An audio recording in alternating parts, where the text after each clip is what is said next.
Salut tout le monde, très urgent et très grave.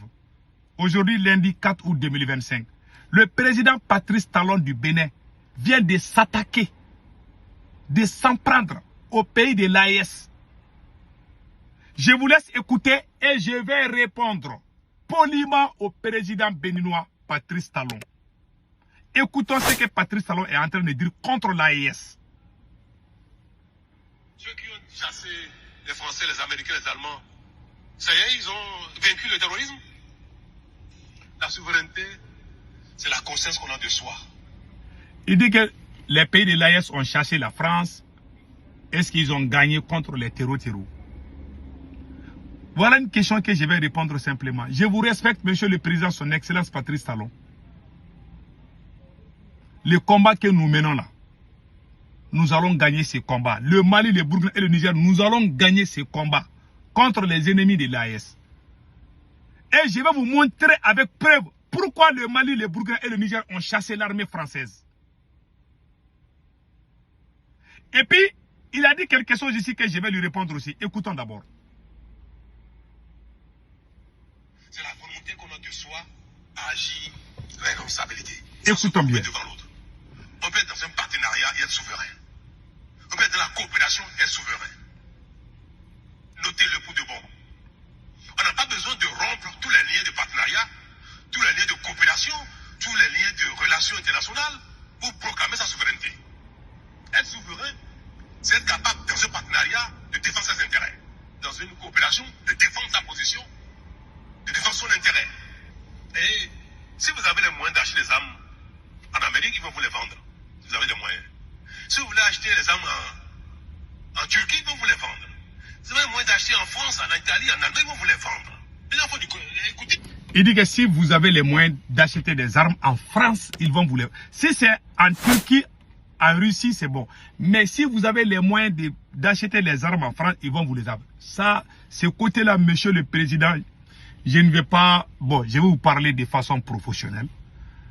Ça, vous vous trompez. C'est les mots que je peux dire. Je n'aime pas vous agresser. Je n'aime pas faire ça à un président autrui. Je ne veux pas qu'on fasse la même chose à mon président. Vraiment, ce que vous venez de dire là. La France a refusé de vendre des armes lourdes au Mali, au Burkina et au Niger.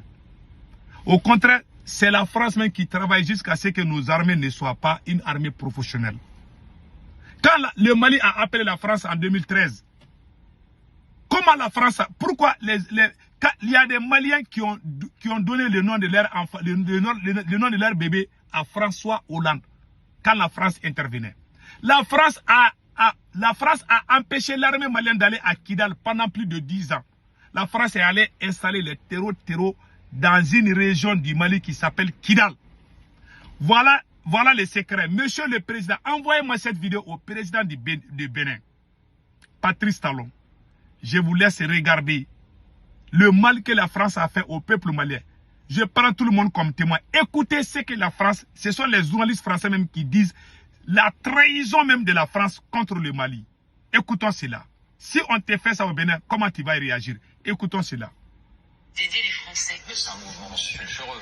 Oui, ils ont été proches des djihadistes, ils recrutent des enfants soldats selon l'ONU, mais la France va accepter l'aide proposée par le MNLA, sans le dire officiellement à ce moment-là, au titre d'un vieux dicton, les ennemis de mes ennemis sont mes amis. Voilà. Le MNLA propose d'aider les Français, mais il pose une condition. L'armée malienne ne doit pas entrer dans Kidal. Les Français doivent venir seuls. Voilà. À l'ambassade à Bamako, Christian Rouillet est catégorique. Il ne faut pas se compromettre avec les rebelles Touaregs. Pour nous, la principale menace est AQMI, et la mouvance djihadiste. Et pour les Maliens, c'est le MNLA qui est la première menace. Écoutez Pourquoi? bien. Parce que c'est le MNLA qui a lancé l'offensive, et c'est le MNLA qui conteste l'unité du Mali. Donc c'est ce que j'essaye d'expliquer à Paris en disant attention, il faut éviter de se compromettre avec le MNLA. Mais le Quai d'Orsay passe outre les recommandations de l'ambassadeur. Les choses ne peuvent pas toujours être d'une impunité absolue. Bon, Ce qui est des mouvements terroristes, nous refusons de travailler avec eux. Mais il y a des personnes qui sont dans une situation un peu intermédiaire, et là, le rôle de nos services, c'est d'essayer de les amener du bon côté. Quelques semaines après la reprise de Kidal, l'ambassadeur Christian Rouillet, qui s'est publiquement opposé à la collaboration avec les rebelles Touaregs, sera démis de ses fonctions.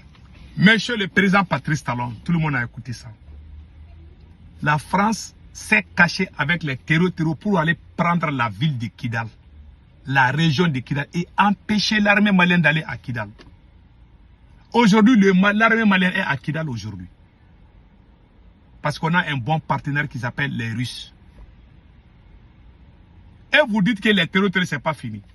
Ce n'est pas les pays voisins là, ce sont les pays voisins. Vous dites qu'on a chassé la France, on a chassé l'Amérique, mais qu'il y a toujours des terreaux. Parce qu'il y a des mauvais voisins qui envoient des terreaux au Burkina Faso, qui envoient des terreaux au Mali, qui envoient des terreaux au Niger. Parce qu'on a des voisins criminels qui sont à la base de tous ces problèmes. Nous avons des braves soldats au Burkina, au Niger et au Mali. Ce sont les mauvais voisins. Quand il y a un voisin nuisible qui va souffrir, nous avons confiance en nos braves soldats. Nous n'avons pas échoué. Et nous allons gagner ces combats. Quand la France était là, on brûlait les villages au Mali, non? L'armée française a fait 10 ans au Mali. On brûlait les camps militaires, on brûlait les villages. Est-ce que la France a mis fin pendant 10 ans? Non. C'est pour ça qu'on a cherché la France. 10 ans, ils sont au Mali. Ils n'ont rien foutu. On les a mis à la porte. Point final. Ce que le président Benoît est en train de faire est une ingérence. Ça, c'est pas du tout bon.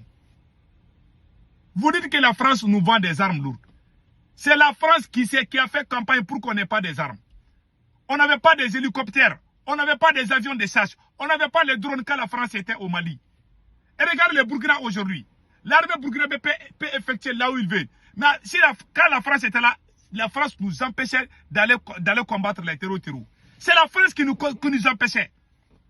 Et quand la France a été chassée, la France est allée composer avec certains pays voisins pour fabriquer des mercenaires et puis les envoyer au Burkina, au Mali et au Niger. Et nous sommes en train de les combattre chaque jour. Même hier, tout près, plus de 500 terreaux ont déposé les armes. Et nous allons gagner ce combat. J'ai pas du tout aimé ce que le président du Bénin a fait. C'est pour vous dire, quand la France est venue, pendant l'intervention militaire française, la France a vu Iyad Agali. La France n'a pas voulu toucher à Iyad Agali.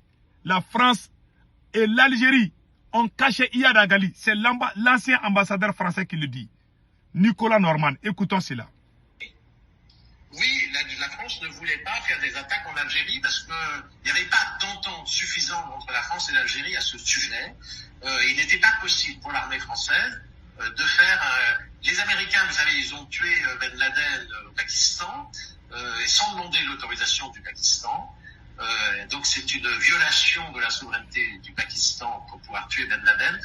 Il faut reconnaître que la diplomatie française est plus timide, plus peureuse si on veut, et n'a pas osé faire ce que les Américains ont fait au Pakistan. Voilà. C'est un fait. Alors moi j'étais pas dans les instances du pouvoir. J'aurais peut-être préféré que la France attaque Yabak Ghali en Algérie et le tue une fois pour toutes, mais on n'a pas osé le faire. Voilà, c'est un fait. Parce qu'il était en Algérie.